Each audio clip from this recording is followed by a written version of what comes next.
O que é que você está fazendo com a sua vida? Pode ter certeza que se essa pergunta te incomoda, é porque tem alguma coisa errada. Mas fica tranquilo. Há algumas razões pelas quais as pessoas procuram ir à igreja. E essas razões, dentre elas, pode se iniciar com a cultura. Normalmente a cultura familiar pode levar a pessoa a ir para a igreja. Então, por causa dos pais, ela começa a frequentar uma determinada religião, denominação, seja lá o que for. Outra razão é pelo senso de eternidade que naturalmente as pessoas têm. Não é somente algo comum, mas é natural do ser humano ter um senso de eternidade e ficar com aquela pergunta que fica ecoando na cabeça: o que será que vem depois da morte? Então vai buscar a resposta na igreja, buscar a resposta dentro de uma religião. Outra razão é pela falta de propósito. Às vezes as pessoas querem encontrar alguma razão para viver, alguma razão para fazer as coisas que estão fazendo ou tomar decisões, e por não terem propósito, elas procuram na igreja uma resposta, procuram na igreja um propósito, uma solução para ter uma mudança e uma transformação em suas vidas. E outra razão é por problemas, seja quaisquer tipos de problemas que as pessoas possam ter, seja problema financeiro, problema conjugal, problema familiar, problema com os filhos, problemas de saúde, e as pessoas procuram a igreja porque dizem que na igreja muitas coisas boas acontecem e os problemas de todo mundo são resolvidos. Mas não são essas as principais razões pelas quais uma pessoa deve ir para a igreja. Ir para a igreja tem uma razão maior para isso. E essas pessoas que buscam ir à igreja por causa desses motivos e acabam não encontrando as soluções para aquilo que queriam, acabam não encontrando às vezes as suas respostas e ainda pior, encontram muitas vezes dentro de uma igreja, uma religião, uma instituição, diversas regras, diversos padrões a serem seguidos e não conseguem ser aceitos dentro de um grupo social. Por falta dessa aceitação, essas pessoas começam então a se distanciar de uma vez por todas das igrejas, criando um preconceito de nunca mais querer colocar o pé dentro de qualquer religião, qualquer instituição, qualquer nada que venha a falar de Deus ou falar de qualquer outra coisa, que tentasse porventura responder essas perguntas e tantos questionamentos que essas pessoas tinham. E aí nós temos um problema. Quando elas não conseguem encontrar essas soluções, essas respostas que elas estão procurando, elas começam a aderir uma ideia comum no âmbito social de que a vida é uma só e que se pode fazer tudo o que quiser. Tem até uma expressão em inglês que dizem YOLO, You Only Live Once. E as pessoas utilizam essa expressão para dizer que a vida é uma só, que você tem que curtir mesmo e fazer o que quiser. A minha concepção dessa expressão é diferente. A vida é uma só porque a vida é eterna. Nós já participamos da eternidade desde aqui. Mas então, observando na sociedade essa visão de mundo, essa visão de vida, de que se deve fazer tudo o que quiser e aproveitar todos os prazeres que a vida oferece, nós percebemos que as pessoas vão se afundando cada vez mais em vícios e em coisas muito degradáveis. Drogas, bebida, prostituição e entre outras diversas tantas coisas que, além de destruir a saúde das pessoas física, também destrói a saúde moral, destrói a saúde psicológica, e essas pessoas não conseguem mais ter foco para atingir objetivos e alcançar altos lugares em suas carreiras ou em tudo aquilo que elas pensavam em atingir um dia. E aí, alguma coisa começa a mudar quando essas pessoas começam a ouvir uma palavra diferente, começam a ouvir sobre Jesus, sobre Deus, de uma forma que nas igrejas que ela frequentou ela ainda não tinha ouvido. Ela começa a ouvir falar sobre Jesus que salva pela fé, o Jesus que salva simplesmente pela pessoa crer nele e confessar que ele é o Salvador. É isso que a palavra fala, que aquele que crer, for batizado, será salvo. Aquele que confessar com a sua boca que Jesus Cristo é o Salvador, então esse será salvo. A palavra fala isso, Jesus falou isso. Legal. Mas nós entramos aí em outro problema, que é quando a pessoa, além de não ter encontrado as suas soluções naquilo que procurou anteriormente, passar a viver uma vida totalmente larga, fazendo o que quisesse, depois ouve uma mensagem dessa, em algumas situações as pessoas passam a viver a vida de mesma largueza, cometendo tudo de errado, mas acreditando na salvação, com a sua consciência anestesiada, não percebendo mais o peso dos seus pecados, não se arrependendo mais de nada, porque vai ser salvo pela fé, e que não importa o tanto que eu peque, Jesus vai sempre me amar. Mas a palavra, ela dá instruções sobre o comportamento cristão. A palavra fala que a fé sem obras é morta. O cristão, ele precisa ter boas obras. O cristão precisa andar com Cristo. Ele precisa se relacionar com Cristo. Ele precisa ter aparente e evidente nele as manifestações e as obras do Espírito Santo. E aqui é onde nós começaremos a nossa leitura de hoje. Há dois trechos na Bíblia, em Gálatas e na epístola de 1 Pedro, que esses dois apóstolos encontraram esse problema em suas igrejas. Eles observaram que as pessoas que tinham acabado de se converter pela fé em Jesus Cristo, essas pessoas tendo se convertido e estando acostumadas por muito tempo a viver num período de muitas regras, muitas leis, muitas normas sociais, muitos padrões, e entendendo que Jesus tinha salvado todo mundo simplesmente pela fé, essas pessoas começaram a viver essa vida de libertinagem. Então, o apóstolo Paulo encontrou esse problema e o apóstolo Pedro também encontrou esse problema.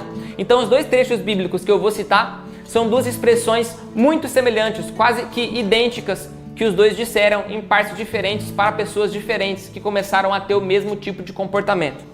E em 5 de Gálatas, versículo 13 e 14, o apóstolo Paulo deixou escrito: Vós, irmãos, fostes chamados à liberdade. Não useis, porém, a liberdade para dar ocasião à carne, mas servi-vos uns aos outros pelo amor. Toda a lei se cumpre numa só palavra, a saber, amarás o teu próximo como a ti mesmo. O que ele está querendo dizer aqui?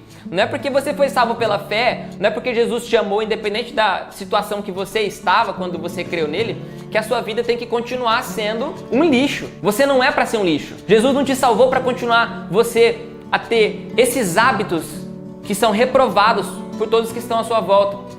E que no fundo são reprovados pela sua própria consciência. É você quem parou de admitir isso. E lá na epístola 1 Pedro, no capítulo 2, versículo 15 e 16, ele diz assim: Pois é a vontade de Deus que, pela prática do bem, façais emudecer a ignorância dos insensatos, como livres, e não tendo a liberdade como desculpa para a malícia, mas vivendo como servos de Deus. Os dois encontravam o mesmo problema, então eles diziam e alertavam as igrejas: não é porque vocês foram salvos pela graça, por um favor imerecido, não é porque Deus, como diz a palavra também, que Deus olhou para toda a humanidade e não achou sequer um justo, não havia um justo sequer. E por causa disso, ele se fez justo e a força do seu próprio braço sustentou a sua justiça, entregando para nós a salvação pela graça e pela fé em Jesus. Não é por causa disso que vocês vão viver essa vida de pecado frequente. Cristo exige uma mudança de comportamento. Mas essa exigência vem acompanhada de um bônus. Eu vou chamar isso de bônus, porque na época da lei, no período anterior, não tinha isso. E hoje, em muitas religiões, que às vezes podem até falar de Jesus, também não se mostra a importância disso, que é a importância do Espírito Santo na conversão e na mudança desse comportamento. Ninguém consegue por si só ser bom, ninguém consegue por si só ser santo, ser perfeito e fazer aquilo que tem que ser feito e deixar de fazer aquilo que tem que ser errado. Todos precisam da ajuda do Espírito Santo. E o apóstolo Paulo, nesse mesmo capítulo de 5 de Gálatas, ele diz o seguinte: Andai no Espírito, e não satisfareis os desejos da carne, pois a carne deseja o que é contrário ao Espírito, e o Espírito ao que é contrário à carne. Estes opõem-se um ao outro para que não façais o que quereis. Paulo, pregando naquele momento para cristãos, ele identificava nos cristãos o desejo de fazer o que era certo, o desejo de fazer o que era bom. Só que ele explicava que o Espírito, que está escrito aqui com letra maiúscula, que representa o Espírito Santo, se opõe drasticamente aos comportamentos da carne, às concupiscências da carne. E se você tem comportamentos carnais e pecaminosos, automaticamente você estará distante das obras e frutos do Espírito. É como se fossem dois polos magnéticos distintos e você estivesse no meio. E cada vez que você pendesse um pouquinho para um lado, esse imã puxaria você até você grudar em um dos lados. Então, quando o apóstolo Paulo fala sobre essa oposição entre carne e espírito e coloca o espírito com letra maiúscula, com E em caixa alta, dizendo que esse espírito é o Espírito Santo, ele simplesmente comprova e reafirma aquilo que Jesus tinha profetizado em João capítulo 14, que nos enviaria o Espírito Santo Consolador, que nos guiaria em toda a verdade e que nós poderíamos fazer inclusive obras maiores do que a que ele fez por intermédio deste Espírito Santo. E o apóstolo Paulo diz então, e ele explica nesse trecho que essa mudança de comportamento vem em nós por causa do Espírito Santo. Então, meu amigo que está assistindo esse vídeo, esse peso que você está sentindo não é seu. Jesus aliviou esse peso. Jesus arrancou de você esse fardo. O fardo dele é leve e o jugo dele é suave. Só que o seu mau comportamento precisa ser corrigido. E ele vai ser corrigido com a ajuda do Espírito Santo, porque é ele quem tem poder e atuação hoje na humanidade para fazer isso com você. E o que é que você tem que fazer? Aqui vão as instruções. Vamos seguir Jesus, o mestre. Jesus, num determinado momento da vida dele, quando ele estava prestes a se entregar para a cruz, ele estava com os discípulos e se pôs a orar. E olha só o que diz o trecho, Mateus 26, versículo 38. Então compartilhou com eles dizendo: A minha alma está sofrendo dor extrema, uma tristeza mortal. Permanecei aqui e vigiai junto a mim. Seguindo um pouco mais adiante, prostrou-se com o rosto em terra e orou. Grava essa parte. Orou. Jesus orou. Primeira coisa que você tem que fazer para se aproximar do Espírito de Deus é oração. E Na oração dele, ele dizia: ó meu Pai, se possível for, passa de mim este cálice.